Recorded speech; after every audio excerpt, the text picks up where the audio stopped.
Jane wanted to be an orphan. And real sad. She's like my daughter. I love her because I didn't have a childhood. I had no childhood.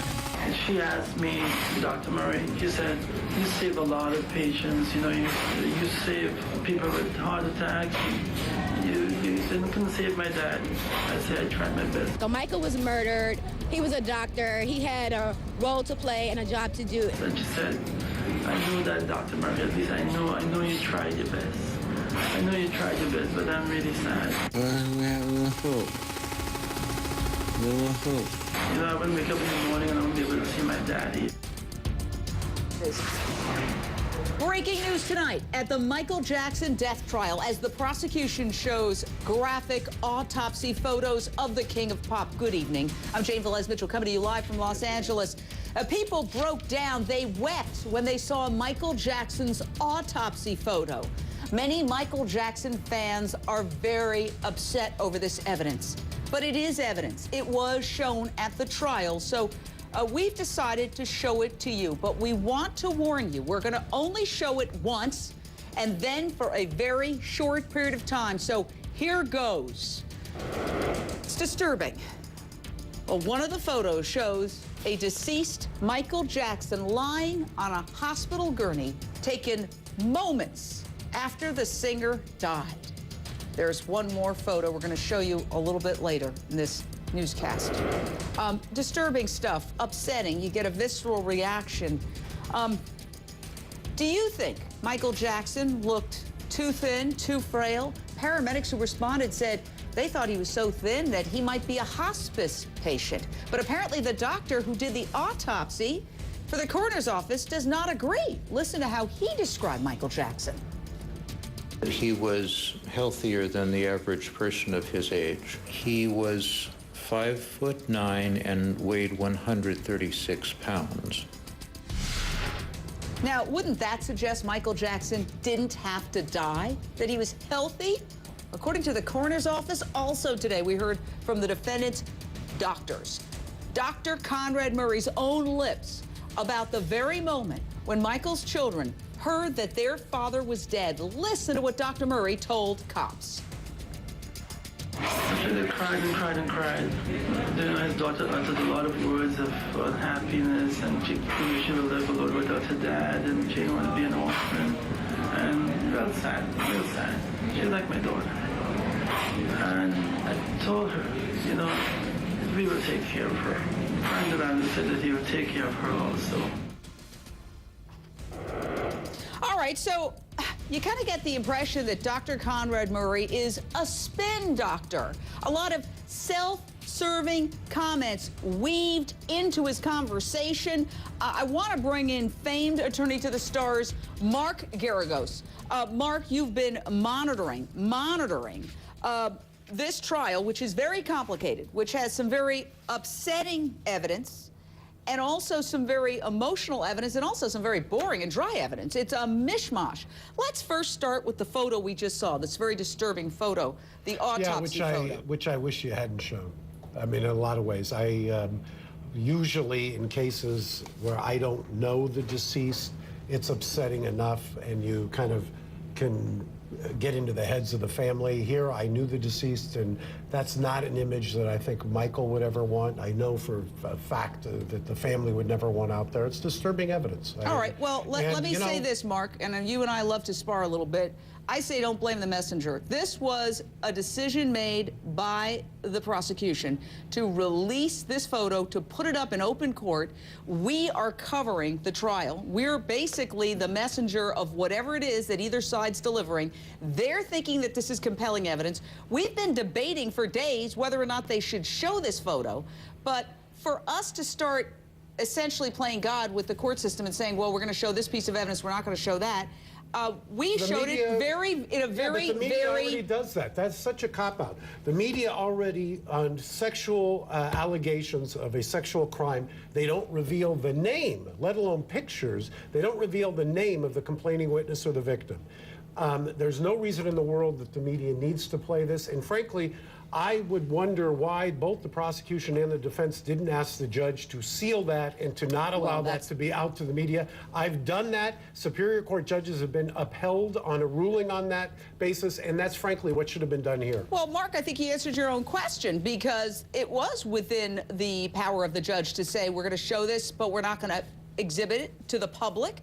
This is a very personal photo. It is very uncomfortable to look at. Certainly, I wonder, this is not a case of a shooting or a stabbing, why the prosecution even needs to show it. But be that as it may, the judge did issue a gag order. Maybe we should wonder why they allowed this out. I'll put the blame where I think it precisely should be laid.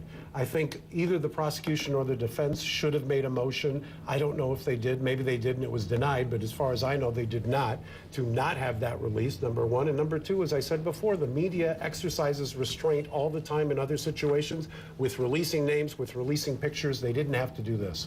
Well, we'll agree to disagree. I think we've shown it judiciously, and for every person who might say don't show it, there's maybe, I don't know, many other people who say, I'll decide whether I should see it or not, and we did issue a warning. Yeah, but why patronize to the most ghoulish aspects of of people who are watching? I don't know. Just to say that there are people who want to see it, have you ever looked on some of the internet comment boards and seen what people say? Of course I do. The lowest common denominator is what it devolves to. So, well, listen, we'll agree to disagree on that. I will tell you strategically, I don't understand what the point of it is. Yeah. To put that into evidence at this point. I would agree with you. It isn't a shooting or a stabbing. There isn't a decision that's going to be made by looking at the body that is going to tell you this is how it happened, or there was upward thrust of a knife, or that there was a downward thrust of the bullet or something like that. All of this has to do with the internal toxicology. This kind of picture is not only ghoulish, it's to some degree, I think it's playing to the crowd, and it's I think it's wrong. Well, I think you and I are agreeing that we both wonder what exactly does it bring to the table in terms of this trial. So we found something a little bit that we could agree on. We're on a roll. Let's talk about Dr. Conrad Murray's interview with law enforcement 2 days after Michael Jackson died. He went to the Ritz-Carlton in Marina Del Rey, a beautiful hotel. I've been there, and he talked to cops. And he seemed to be a spin doctor, along with a medical doctor. He actually sort of praises himself with how he told Michael Jackson's kids that their famous father had passed away. Listen to this. They really were weeping, really weeping. I stayed there. I hugged them all, give them comfort to Paris, comfort to Prince, comfort to Blanket, which is a bad little guy because whenever they were sick, they would always ask for Dr. Conrad. Please call Dr. Conrad, Daddy, and I give them comfort. Now, basically, a lot of people are saying he was very clever by sort of swimming toward the wave. He sees big trouble coming. He meets with the cops with Ed Chernoff, his now lead defense attorney, and in every other word, he is sort of painting a picture of himself as a very concerned, loving, compassionate, precise doctor. Did he pull a fast one over on the cops, and why did the prosecution play this? Normally the gut reaction of every defense lawyer is if your client is asked to come in and talk to the cops, as you say, sorry, Charlie, I'm not going to do it. Take a look at some of the LA cases where somebody has violated the rule and it turned out well for them.